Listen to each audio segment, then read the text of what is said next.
Sean Stone, my favorite surfing Amazon marketer. How are you doing? Doing good. Thanks for having me. It's always a pleasure. There's very few people that I talk to on such a regular cadence as you. We mastermind together every week in our Amazon PPC / Amazon marketing mastermind. And it's great to have you there. And I'm excited for you to be on the show and drop some tips, tricks, and strategies to make people's Amazon advertising life a little bit easier and a little bit more profitable. I'm hoping that I'm bringing the value today. I think I've got a lot of really handy stuff. A lot of it was just born out of necessity for my own agency. So a lot of the stuff is fast and should be pretty valuable because it's something we use every day. Can you give us a little overview of like what's new in the agency over the last year? How has that been going? There are a couple of things that have definitely been what I would consider developments in the Amazon space. One of them obviously being that fees keep going up. And so because of that, getting organic sales has never been more important because all those are sales you don't pay for. And so in order to get more sales, sales you don't pay more than the Amazon fee. Yeah. It's only 15% instead of 35%, And so that's been a big factor. Another factor that I don't think we'll talk too much about on this call is external marketing, specifically TikTok. TikTok has been really powerful for a lot of Amazon sellers, and you can kind of use TikTok and Amazon as a 1-2 punch. That's been another really exciting development in the Amazon space, or in the, I guess, marketplaces space. I have a general belief that, that with that first point that you mentioned about Amazon fees continuing to rise and, causing a profit squeeze for a lot of people. I think Jeff Bezos famously said, like, your margin is my opportunity or something like that. There is something built into the DNA of Amazon to monetize as much as they possibly can. So increasing fees has been part and parcel for what Amazon has done over the years, making it really difficult when you work with brands. They're getting squeezed on their end, and then they come to you to, kind of like fix everything, please. So it can be really challenging for service providers to operate in that space. And of course the brands themselves. So I completely agree with that component, which is why, tips and strategies like you're about to share, which I absolutely love. The listeners are in for a treat because it just expedites optimization faster. I think that as digital marketers or working in the field of digital marketing, anything you can do faster than your competition, you have an advantage. Anything you can do more efficiently or more effectively than your competition, you have an advantage. So that's part of the reason why I love the industry. I don't know if you like it for the same reasons, but I love like knowing that for all the customers that I have, there are competitors of theirs that are out there that are trying to muscle them out. And I love the idea of like, well, how do we insulate our clients to protect them against fee increases? How do we insulate them from competitors chomping at their heels or potentially trying to push them down the ladder? I love that. Like I was just talking to someone, they're like, man, my top competitor does like 3 times as many sales as I do. Like, what's my strategy? And I love like just going off on tangents, like analyzing everything and like seeing what the way in could be. I just absolutely love that. I'm curious, like for you, like seeing a year like 2024 was like, how do you stay energized in an industry that, sometimes feels like, you're fighting on a uphill battle? I mean, for me, it's strictly just because I love it. Like, I think it's one of the most interesting things you can possibly do. Selling products on the internet is kind of like getting to run little mass psychology experiments every single day. And so for me, it's like, oh, I get to run another experiment. I get to do another thing. I will say it can be really draining because, there are like brands are suffering and there are things that brands can do about it, but it's a set of trade-offs and there's a lot of hard decisions that need to be made. But I think the brands that are going to make it through this are going to be a lot stronger than maybe somebody who was trying to treat this as more of a set it and forget it kind of business. And I think for service providers, like one key ingredient that I feel like sets like the great ones apart from the rest is like, you really do need a genuine desire to actually help people, because like if you don't have that genuine desire to like want to wake up and like celebrate the wins and like get to the wins, it's just like the wrong industry for sure. Yeah, I got in this because I genuinely like helping people. I think this is such an interesting experience, and I love it. Like Yeah. I wake Yeah. up thinking about this stuff. I also like to like when we make our customers more successful, like they can go out and have more successful families. They could be more productive in their communities.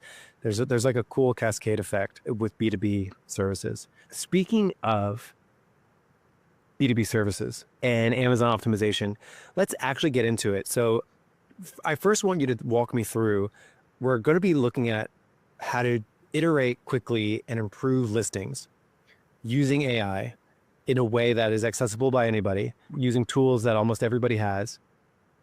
Want you to first take me to like, what was the inception point at coming up with the system we're about to talk about?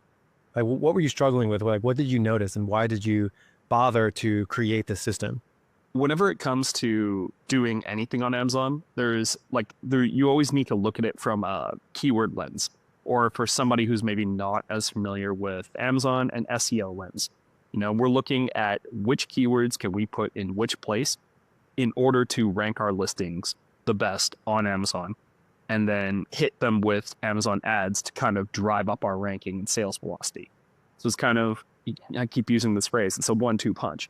You put the right keywords in the right place, and then you advertise on those keywords because they work. Whenever we realized, okay, so it's time to try to rank for a different keyword, or the keywords that we're going after, we can't necessarily convert on them that well, that would lead us down the path of needing to rewrite a listing. If you ever need to rewrite a listing, you'll know that it can take hours, because you need to filter all the keywords.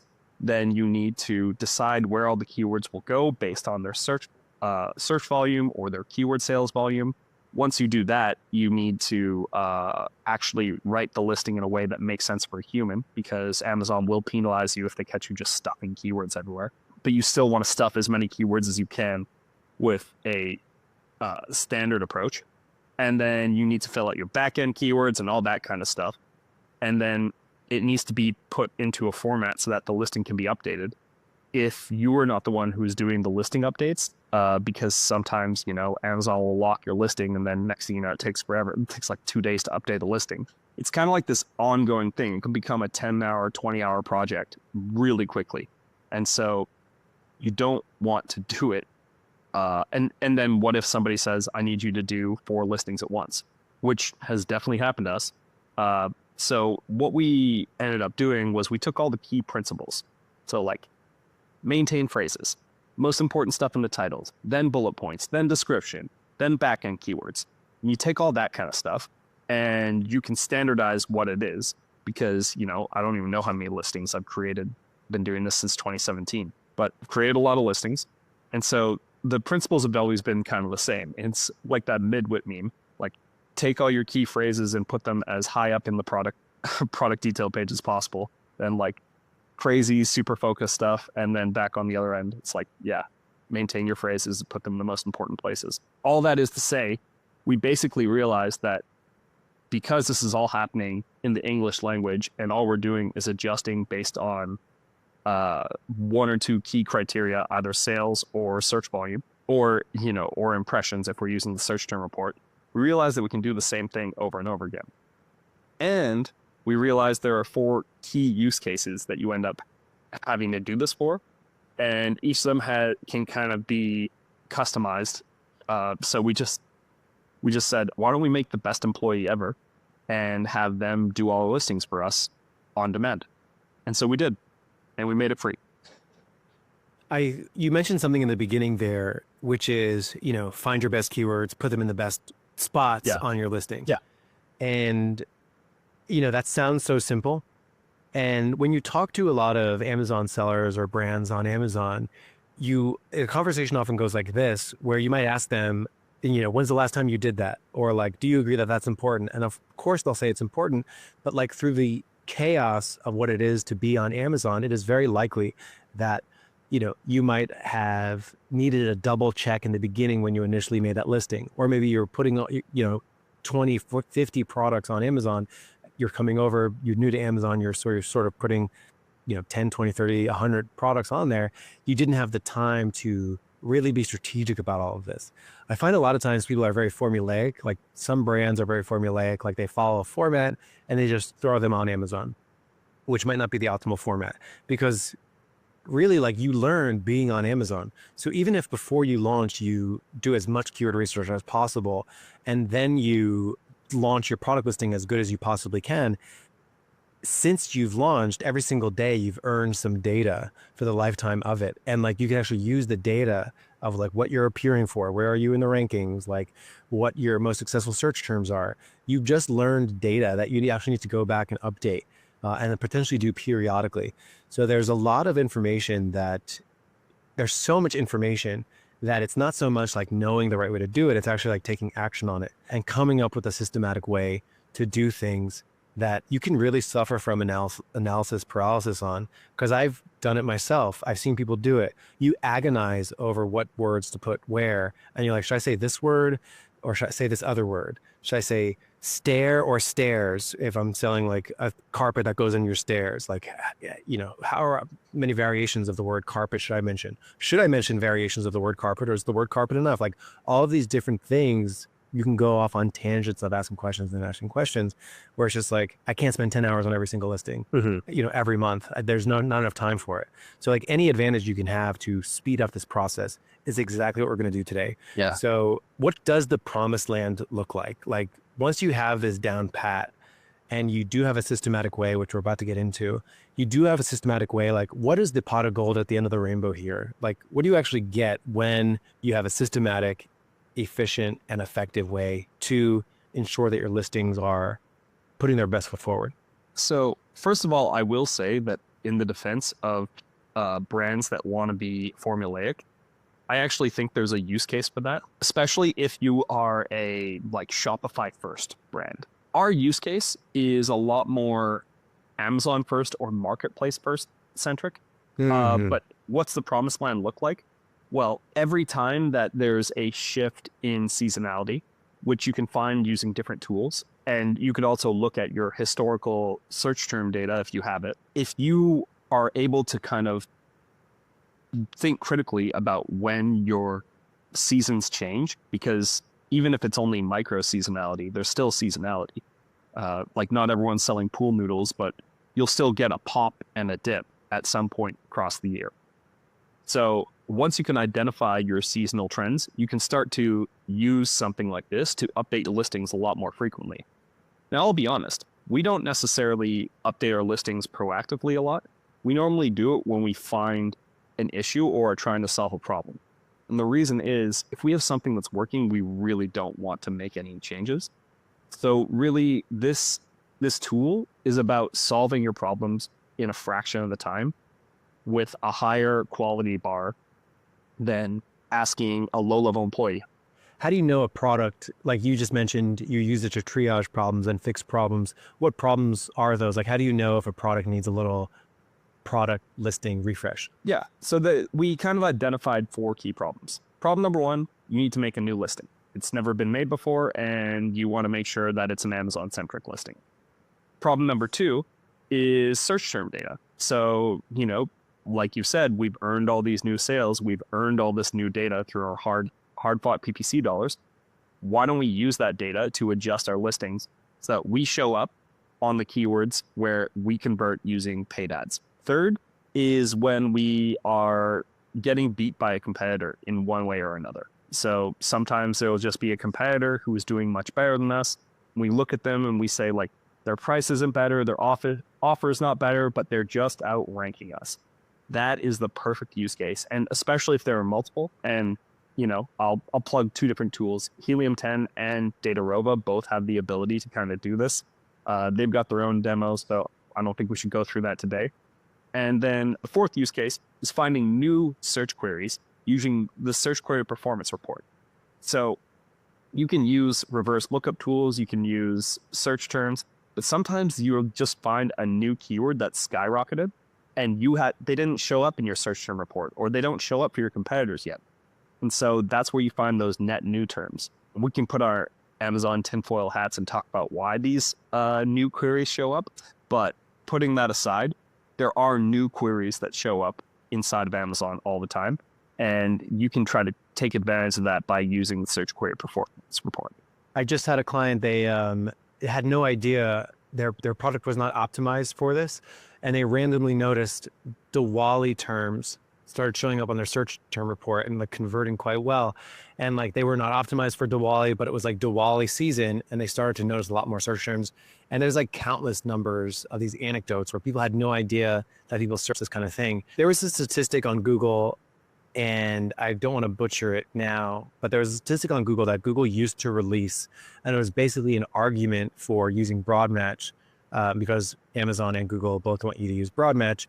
And the reason why on Google, it was because I'm just searching really quick, what % of search terms never searched before? There's a large percentage of search terms that were never searched before. So Google says that every year, 15% of search terms are new and never been searched before, meaning, and you know, they've said that for quite a number of years. So I guess like this is, yeah, I still see it in 2022, Google saying that they're still reporting that. And I mean, it makes sense. Like think about all the new AI tools that were never searched before. So like, just think of, that's probably more than 15% as people are searching, you know, all these different random things related to, you know, using AI for spreadsheets or, you know, poetry or haikus. Like just think of that entire family of searches that was never searched before. So I don't know that Amazon, I don't ever seen released a stat like that, but like search trends change surely. Yeah. Think of like toy trends or something like that, or gifting trends. Yeah.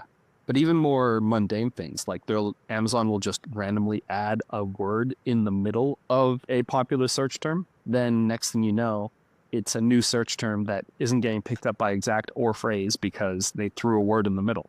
So if you don't have, Yeah, I saw a meme earlier where a marketer was like, my job is so mundane because I just spent 4 hours talking about optimizing our SEO for the ampersand or the word and it's like, yeah, I have been there. I've also talked about stuff like that.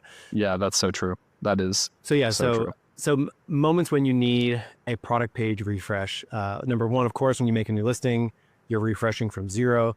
When you have a lot of new search term data, so basically time has passed and maybe things are a little stagnant. When you're getting beat by a competitor and you want to gain some traction on them, when you find new search queries in the search query performance report. I would also, one of those you mentioned too is like, I'd probably also say like conversion rate dips or like click-through rate dips, like where you're seeing things sort of stagnate. Yeah, that's sort of in the second one that you mentioned. Basically, I sort of interpreted your second point as when you have new search term data as sort of just like the data is different now than it used to be historically. So we have a lot more of it, so we have more confidence, or it's actually like different performance, like this quarter versus previous quarter is different now. Yeah, completely agree. When we talk about, we're about to talk about, we're focused, I believe, on titles, bullet points, descriptions, backend keywords.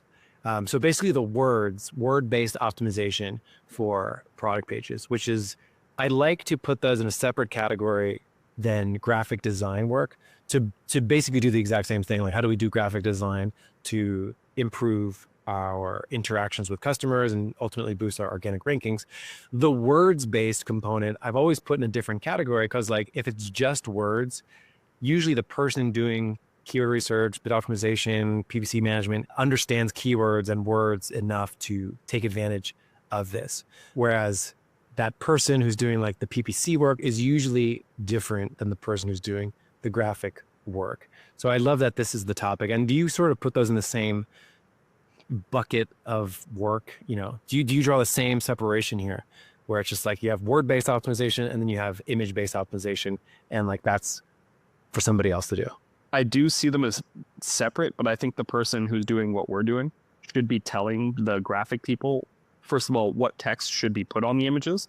And then secondly, what the images should look like based on the text. For us, the big thing is we don't do graphics. We'd rather give you a world-class graphic design person, like connect you with somebody, and then we'll be the world-class PPC people. I've seen too many times where somebody tries to be world class at both, they end up being world class at neither. And so that's kind of our approach. Is we'd rather get somebody else who's world class to come in and do that for you.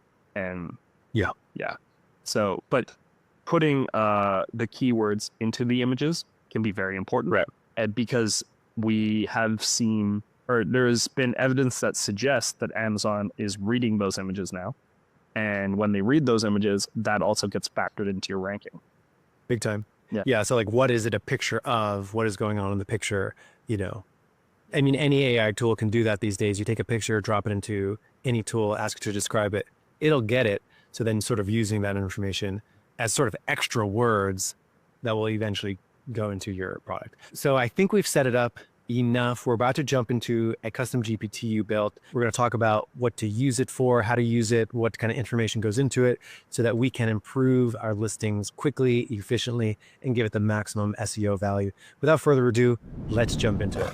I'm just going to share my screen and let's do it. Let's do it. I'm excited about this. Yeah. So we have a link to the custom GPT in the description.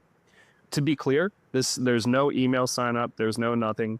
All you need to do is have a free ChatGPT account. This works for free. No money needs to be exchanged. We have a web. Yeah. Do you need a paid account in order to create a custom GPT? I think so. I think so. Yeah. But to use them, you can use the free account. Yeah. So for those that don't know, in case they are living under a rock, let's teach them something outside of Amazon marketing. Let's teach them a little AI optimization here. Yeah. What is a custom GPT? How does it differ than just going to ChatGPT, starting a conversation from scratch? Yeah. So basically what you can do is, so you click this drop down and you can actually edit the GPT. And so this is the configuration. And then these are conversation starters. I may end up editing these. And then you can upload knowledge here. And then under the create section, you fill out your instructions. So you can't see the instructions I put in because I've already entered them and trained the GPT. But yeah, you just need to go to listing generator by Stones Goods. You search that inside of custom GPTs and this comes up. The other thing you can do, we have a web page. It'll be in the bio. Again, no email sign up. You don't need to agree that I'll contact you. It'll literally just be a place you can go to click the link to go to the ChatGPT page that looks like this. And so a custom GPT is just a GPT that a person trains on a specific use case. And so I trained it based on our process to create listings that have a whole bunch of different keywords. And I thought, why gatekeep? Let's share this, give it to the community. Hopefully it will add some value to somebody. Heck yeah. Yeah, I love using custom GPTs. I think whoever has to go to ChatGPT and other tools have their own versions of this as well. So Google has Notebook LM, and where you're same concept where you put in custom information and then you can continue to converse with it, knowing your custom information or your custom instructions. I use custom GPTs all the time to sort of have a consistent context. So I would generally say, if you're using ChatGPT and you're starting multiple chats around the same thing, multiple new chats around the same thing every time, you'd be better off creating a custom GPT so that you can create a new chat within that custom GPT and it knows the context of what you're trying to accomplish every time. Yeah. Exactly. So this is a great tool for anyone who works on a computer, for sure.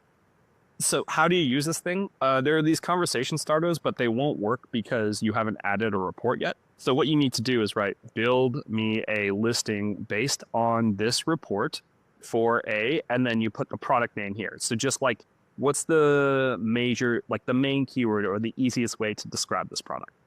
So for this example, we're actually going to use robot vacuum. We were looking at robotic grass mowers before we jumped on here because we honestly we're just both interested. But we're going to use robot vacuum. That is the keyword that we're going to be going after. And so we're going to do this from the first problem, which is that we need a listing based off of vacuum, based off of the fact that we are trying to build something from scratch. We don't currently sell robot vacuums, but we want to. And so the first thing you need to do is so we're going to do this with Helium 10. I also could do this with DataRobo. That's another tool I like. And the general thing we're doing here is we're just coming in here. And first thing I like to do is sort by search volume just to see if there's anything. So we probably don't want cordless vacuum cleaner. We don't want competitor. We don't want carpet cleaner. So really, we generally don't want competitor names. And Little Robot, I think, or Litter Robot, yeah, we'll keep that. So all we're trying to do here is just get rid of like the stuff that's not related to what we sell. So just recapping what you're doing here, you are basically scanning through this. You are finding competitor branded terms, which of course are no-nos to use in your listing. And you are also looking for things that it is not. So you are using your human brain. I know that we're using ChatGPT here, but I agree with you. All of anything listing built or keyword tools, this has been true since the origin of keyword tools. Because like you typed in, robot vacuum in Helium 10, and it gave you some stuff that is actually not relevant. So I wouldn't even take this sheet and then ask ChatGPT, like, please get rid of the things that are not relevant, because it's going to misfire. Yeah. So like for now today, I still like the concept of like using a tool to generate keyword ideas, but then using your brain, your weak, feeble, inferior human brain to actually scan through. I mean, you as in the listener, not you as in Sean Stone, but yes, using our feeble human minds to do some kind of scan through to ensure that what we want to do is what we want to do. I was watching this, and that is true with any keyword tool, I think. Like do a manual scan to ensure it is what you want. It is worth the effort for sure. Well, and the other thing, and I need to say, is the custom instructions do say not to use competitor brand names. I'm doing this more to be proactive. And the other thing that we need to remember is this is going to give us a new listing, but that's our first draft. We still need to check it ourselves based on what we find important. So there are many different ways. Yeah, I always tell people this. So like if we create a new tool ourselves and we release it to people then think like, okay, I'm done, right? I don't need to do any work related to my PPC anymore, right? And it's like, well, no, actually, you're taking that task and you're shrinking the time down to, you're reducing it, but like you should still, like, that's not the way that economic productivity works. Meaning if you have ways to do something faster, you've actually just created an opportunity to do more stuff than you did previously. Yeah. Which a lot of economists might have a lot of thoughts on, or labor people, where it's like, if we're like 3,000 times more productive than somebody was in like the 1950s, why are we still working so much? Like, couldn't we just, have the same quality? Like, couldn't we just, anyway? Yeah. But yes, we're like way more productive. So like use the productivity gains that you get with any technology. I'll get off my soapbox. Yeah. So for this example, we're going to pretend that we've cleared out everything we don't like. And so now we're going to go File, Save As, and I'm going to call it Mike's Robot Vacuum. I'm just going to save it as a CSV. Yeah. So now I'm going to go down here, and I'm telling it, build me a listing based on this report for a robot vacuum. Yes. Upload from computer. And so here we go. And so this is what we're going to see. So it's analyzing, which is always nice. It's important to consider this. And just for those two, for me too, if you could explain why using a custom GPT for this purpose is more effective than vanilla ChatGPT, where you just walk up to it and you do the exact same thing. So like, why is this better than just going to ChatGPT, putting in a keyword research or a search term report or whatever, and just saying create a listing from that? Like, what is the difference here? Well, the difference is that ChatGPT will build you a listing, but it won't be built on any principles. So it'll build you a listing based on just the information you provided. It won't know to put the most important stuff in your title. It won't know to maintain phrases. It's all the custom instructions that make this useful and make it helpful. So technically there's a whole bunch of stuff in here that, I mean, honestly, this looks like a pretty decent first draft of a listing. What I would do from here is I would now, The formatting is pretty good too. yeah. And so, this title, I mean, all the key stuff is in here. Now, what we could do is, if we wanted to edit it, we could say something along the lines of, our product does not mop. It is not Alexa compatible either. Update the listing again based on this new information. Where do you weigh the inputs versus feedback? Meaning, I don't know if it was in the initial list, in that keyword list initially, but like, was the word Alexa in there initially? If it, like, I'm curious how you think about the prep work that goes into the initial prompt versus continuing to converse with it. So the initial prompt is always the same. Build me a listing based on this report for and major keyword. And that's all you need to do because it's used to that. It expects that the first request will be that. And then all you need to do from there is you're just requesting iterations.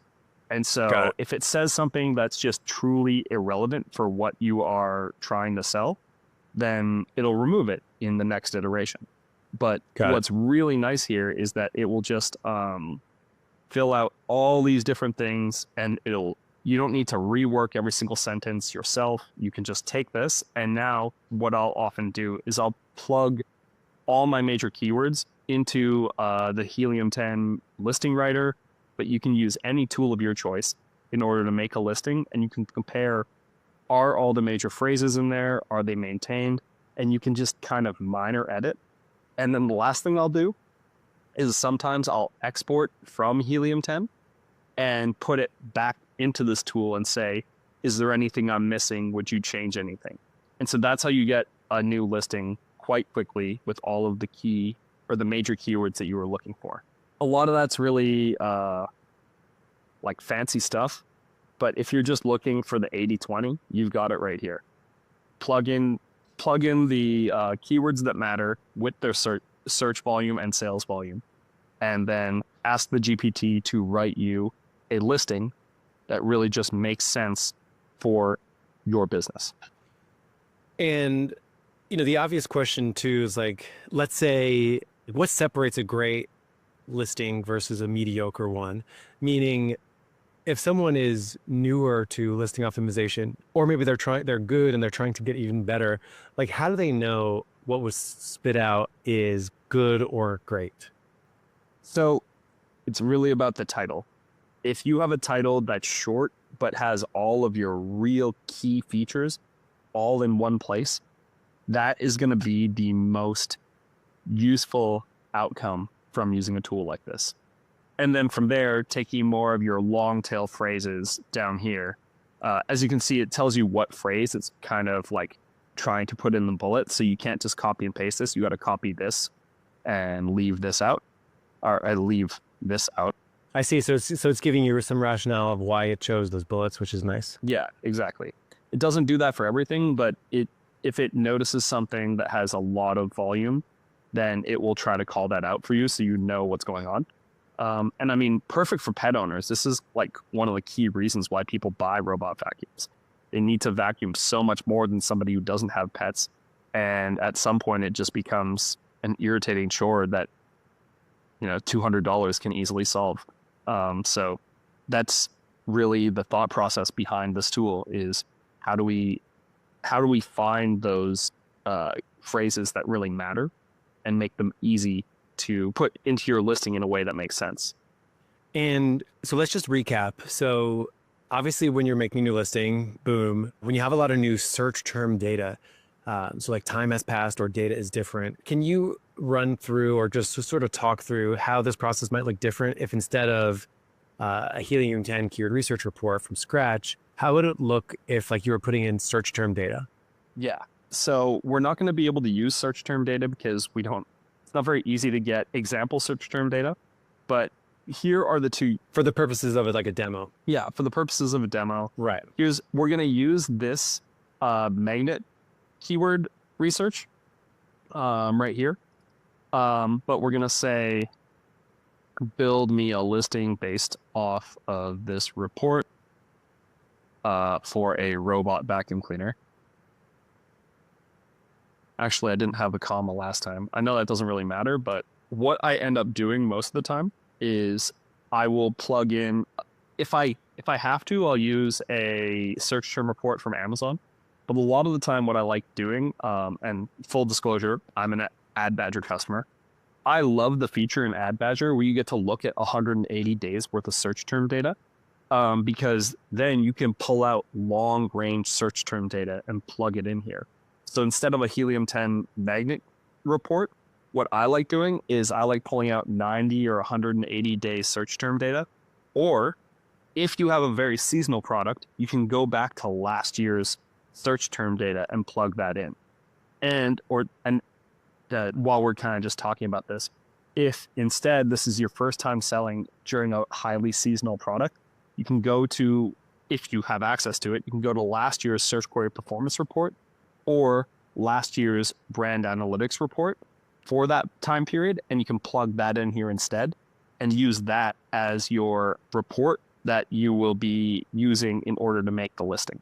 I actually have for you an anonymized search term report if you wanted to use it for this demo. Love it. I just sent it to you on chat. Yeah, so I have one locked and loaded, ready to go, which has already been an anonymized search term report. So like the ASINs have been swapped, the search terms have been swapped. It looks like it's for sofa protectors, and it has like real data. Let's go. Yeah, but the words have been swapped to protect the innocent. Okay, we're going to download this and just, we'll do XLS just to show everyone that we have a different, you can do it in multiple formats. And so this is going to be a sofa protector. Yep. So that's actually interesting. So on the search term report, this anonymized product is for a sofa protector, but there's like some other data in there too for like their other campaigns as well. So like not only, let's say sofa, but yeah, so you can do sofa protector for sure. So I've tested this with a lot of search term reports, including for accounts that sell vastly different products. Right. Like still related, but like one is really small, one's really big. It will just take out the thing that you're looking for. Cool. And then there we go. You see, it just tells you what it's going to do before it actually does it. For a second, I thought it decided to do something different. Right. But yeah, now it's analyzing. This may not be the exact format that I've used. Oh, it's still going. You go, listing generator. You go. That's right. Yeah. But. Yep. Okay. Great. Oh, there we go. Cool. All right. Yeah, red sofa protector, durable. Yeah. Non-slip couch cover for pets, kids, and parties, waterproof and washable. Slip cover for sofa protection. Look at that. I mean, it reads really well. Like it sounds like it's well written. So, and now we can adjust it if we want, but we'd probably need to read through it first. So yeah, red sofa protector. I mean, yeah, this is a lot of the key stuff that I would put into a title.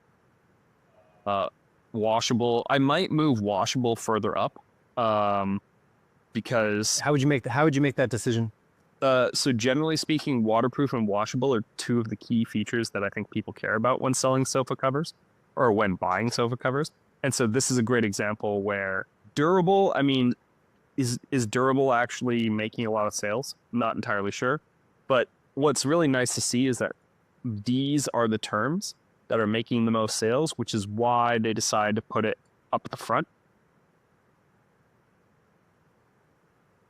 Although, let's just see if that is anywhere as a phrase. Okay, so why didn't you put as a phrase in the listing? Please add that to the title or bullet points if possible. Then push washable, and what was it? Waterproof. Up the listing title as well, as those are key features. Make You're sure factor orders in.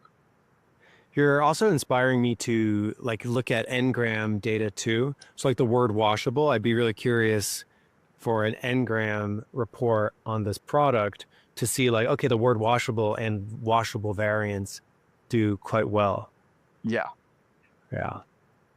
Yeah, look at that. Okay, so now this is a much more optimized title, although I would want these to be after the dash. Okay, one more title edit. And just think out loud, why would you want it after the dash? Because red sofa protector is the highest performing search term, so I want the title to start with red sofa protector, washable, waterproof, then the rest of the title as standard or as is. So yeah, that's a title that I would feel confident putting up on Amazon. And again, that's without even looking at the search terms or doing kind of the good old fashioned style analysis. I just know that is a lot of the keywords that matter based on the original analysis that we saw here. Now, the way that I would do this if I were to do it manually is I would obviously first filter for the product by portfolio, hopefully. Right. Then I would filter by search terms, or I would create a pivot table by search terms. And then I would take all the most important search terms, plug them in, and then start writing the listing based on that. So what's really just so powerful here is that we can kind of skip 3 or 4 steps of analysis and jump into the thing that matters the most just by understanding what it is that are the key levers inside of an Amazon account. And so red sofa, surprising, but yeah, red sofa is the top perform term. Yeah, so the data here has been like swapped around slightly. So yeah, so it's not the perfect example. Yeah. But yeah, so like basically the thing that you would go into talking to the custom GPT with is, of course, what are your most successful search terms ahead of time? And then be sure that you have the GPT has prioritized those terms for sure. Yeah, exactly. And so then you can still do manual checks. You could still have a human review this the same way you would. Right. But you're already starting with a first draft. And right. Yeah, you should be able to do this a lot faster, especially if you already know your products quite well and you're able to maybe filter for some of the stuff that matters and exclude a lot of the stuff that doesn't matter, because that's the kind of thing that the GPTs will not be able to figure out on their own. So, there's that old expression, garbage in, garbage out. So as long as you're not putting garbage in, it's going to give you something pretty good on the way out, at least in my opinion. Let me ask a question that I know people can agonize over, which is for product titles. For your custom GPT, you went with dashes. Some people use pipes. Is there any consequential difference you've noticed if like people put like the pipes or the dashes? Not really. Maybe it makes it easier to read. Maybe it makes it harder to read. It really depends on what your opinion there is. I normally try to use as many commas as I possibly can because it's a character fewer than if you use a pipe or a dash. Just because if you look at it like red, comma, sofa, and then red, pipe, space, sofa, or red, dash, sofa, we're wasting one character on all these. Actually, does pipe save you a character? Is that what I'm seeing here? Well, you have to put a space before and after, as opposed with a comma. You can put it right next to the word. Well, no, but I'm saying, is there some advantage to pipes over dashes? I've never. Oh yeah, you're talking about the space that it takes up on the screen. Yeah. But it does look like there might be a little pipe advantage. Yeah, there may be a pipe advantage that I've never considered. Because a pipe is thinner than a dash. Well, here's the thing. I can update this. So if somebody really likes this tool and they want to use it, but they want changes, I can either make a V2 or I can update just this one and, add some new instructions that maybe switch to pipes, or you could tell it for the Amazon title, switch to pipes instead of dashes. Let's just see. There we go. You can do it that quickly. And like I said, you can specifically call out edits on just that section, and then, okay, give me the entire listing with the new pipe title. So you don't need to scroll around to get all the work that you need. You can just ask it for everything again, and it'll give it to you, and you have your final product right here. Now, Awesome. yeah. There are some drawbacks, which we haven't talked about yet, of using a tool like this, so maybe we should cover those really quickly, like the proceed with caution. Especially if you are someone who either works in a larger organization or a very brand-centric organization, one of the issues we've run into is that our copywriting may not always meet brand guidelines. We try to look at things through a very specific Amazon lens, and so if somebody's got very specific brand approaches, or there are things that are on brand and off brand, this tool will not solve for that problem. That's a human check. That's a manual thing you need to do. Or you could create a custom GPT that writes for that brand. But again, that's not something that we can do because every brand is different. The other thing is you always need to check yourself. So check for irrelevant terms, check for banned terms, check for things that don't make sense, check for things that don't apply to your product. Because especially in search term reports, you'll find keywords that you convert on that don't actually apply to your listing. And what's happening there is somebody is looking on that search term, then finding your product and saying, actually, I don't care about that feature, and converting. But trying to rank for that feature is probably not a good idea. So brand guidelines, irrelevant terms, banned terms, because we don't want somebody to get their listing taken down because of this tool. So please always check this before uploading because you can get in trouble. And I think one thing that comes up as we wrap here is like, how do you know it was effective? Keyword tracking software. We will usually use multiple keyword tracking software tools. So again, Helium 10 and DataRobo. That's the way that we'll track our keywords. And then usually what we'll do is we'll create single keyword campaigns inside of our campaigns. And then we'll give them specific naming conventions so they're very easy to look at inside of Ad Badger or inside of Campaign Manager, so that we can just be sure that the keywords are relevant and we're tracking the performance of them over a given period of time. And what would you generally expect? Like, I've heard people ask this question before, which is, if I go and do some SEO based optimization for my products, am I just going to shoot up to number one? Like, what would be a reasonable expectation for doing just this, like PPC strategies aside, like just doing pure word-based optimization like this, like for the keywords that we put in prominent positions? Give me your expectation. Like, how do you know it was successful? So generally speaking, I won't do one or the other. You need to do both because they feed each other. But imagine I just update my listing to match my PPC terms that I'm already converting on.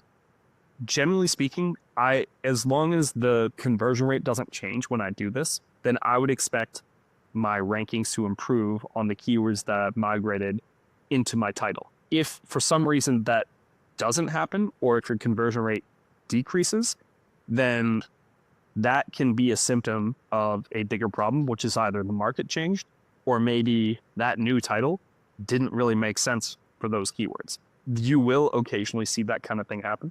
But if all goes to plan, then you will get a new, more optimized title based on whichever data source you provided in for whichever problem you're trying to solve. And by doing that, you're going to get better organic ranking, ideally a lift in conversion rate because people will see the word they're searching for in your title. And then ultimately more total sales and more organic sales, or at the very least, a decrease in your total acquisition costs or tacos. That's generally speaking what we end up seeing. The primary metric to consider is your keyword ranking. Secondary metric is definitely your tacos, and other secondary metric being your advertising conversion rate or your unit session percentage, which is your collective conversion rate. Let me ask one follow-up question. So like if you look here, we have backend keywords, red sulfur protector, washable, so on and so forth. I imagine if I do this exercise, I'm going to take these keywords, put them into Helium 10 or whatever my favorite rank tracking software. If you're on a budget, maybe you're just going to Amazon every day and you're typing these in. But let's say that I pick those keywords, and I always ask this question, and I don't know if there's a general consensus of what people expect or if it's random or anything, and maybe you could elaborate on it. But like I've heard people ask the question of just like, if I optimize for these keywords and like, let's say all of these are in anywhere from like position 7 to position 40, if we were just to do like a random number thing there, like imagine a client pressed you and was like, okay, like what do you expect the ranking to be in the next 30 days or next 2 weeks? Like how long should they wait and see if something took a change? Like how fast does the change happen in rankings? Or, what would be a realistic expectation? Like what if they said, I want to be in top 5 for all of these terms? Would you say that's unrealistic? Or would you say like, maybe we can move these from an average rank of, 20 to maybe 10, or, help people wrap their heads around like what to expect after they do something like this? Okay. So the real gains on Amazon are not going from 40th place to 10th place. They're going from 10th place to 5th place. And the real way that you get those gains is, obviously back-end keywords can help, but where your real gains are going to come from are from your product title. And then after you make product title changes, it's really about the sales velocity you have and the conversion rate you have on that keyword. So it's always, and we like to benchmark our keywords. So you can get it from keyword tools, or you could actually calculate it yourself by combining the search query performance report and the Amazon brand analytics report. And you can use that to determine what a benchmark conversion rate is. Then if you perform above that benchmark and you are getting sufficient sales velocity, then you should expect yourself to be able to climb up into the top 5. Once you're in the top 5, that's where all the real magic happens. Because just let's go robot vacuum cleaner and just see. And we're recording this on the first day of Black Friday sales. So sponsored, 1, 2, 3, all sponsored. You're counting the amount of sponsored placements. Yeah, organic placements. 4. Okay. And then sponsored, 5. So that, like all those scrolls got us to the top 5 organically. Now we can keep scrolling and like, here's 6, here's 7, here's 8. That's an ad. That's an ad. Here's 9. Here's 10. Going from 10th to 5th, right, massive, is going to be much bigger for your business than going from 40th to 10th. And going from, let's say, 5th to 3rd, that's like another step order change. So realistically, what you want to do is you want to decide what are the keywords that matter the most to you, and really use that prioritization strategy to your advantage, and just put the stuff that really matters in your title at the front, and then focus on trying to rank in the top 10 to start, but then top 5 long term for those turns. Yeah, there's definitely a key component to all marketing online, which is just like really strong product market fit. Like if you have, and when I say that product market fit, I mean like if Amazon put you in position 1, if you are able to architect a perfect listing and whatever and get into position 1, you will fall if nobody's buying from you. Like Amazon's not going to do that long term as a favor to you, but because like if position 2 and 3, 4, 5 are all converting much better than you are at position 1, you're not going to stay there very long. So incredible product market fit is a key component to this. So I remember a couple of weeks ago I was giving a presentation on some of my like product optimization stuff. And I remember, and I said that of like strike zone keywords, like it's better to go from, and I remember you like writing in the chat, and I always get hyped up when you hype me up like that. So thank you. But like, yeah, you're absolutely right. Like going from position 40 to 30 is a pretty big percentage change, but like going from 8 to 3 is way more massive.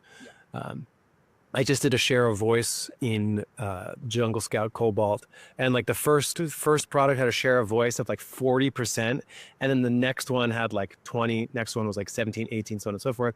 And then by the time you got to position like 8, the share of voice was single digit, and then by the time you got to position like 20, it was like less than 1%, all the way down to like position 50. Yeah. So like the difference, and this is true just in general, on any search-based platform, it's like the things at the top are going to get the most clicks for sure, which is why PPC advertising on Amazon is so powerful, because those top placements are almost always sponsored. Sean, we've been talking for an hour. You've given immense value, especially around like the mindset, and just even with this last question of how you answered it, it was tremendous. Like the really good thinking about all these moving parts is really valuable. It's probably more valuable than knowing how to do the thing, because if you only know how to do the thing and not like why you're doing it or how it all connects, you're going to be lost when the thing changes, as it always does. Yeah. Thank you so much for coming back on the show. We have links to Stone's Goods, which is your marketing agency, in the link. We have links to this custom GPT in the description. I can't thank you enough for spending some time here on the PPC Den podcast. If you can provide some words of motivation for everyone out there who is maybe feeling intimidated optimizing their listing, what would you leave them with? It's not as scary as you think. And as long as you don't break the rules, then it's a two-way door. You can always change it back. More than anything, this is a game of optimization that often the smallest things can have the biggest impact. And yeah, just treat it like you're in a science lab every single day, and suddenly it'll go from scary to fun, because that's how I feel every day. So yeah, I really hope that I provided value. I always love coming on this podcast because it's always such a value-centric podcast. So thank you for creating an environment where we can share helpful stuff. I hope everyone got value. And if you have feedback on the GPT, let me know. Right on. Thank you so much, Sean. Thank you. Everyone else, I'll see you next week here on the PPC Den podcast.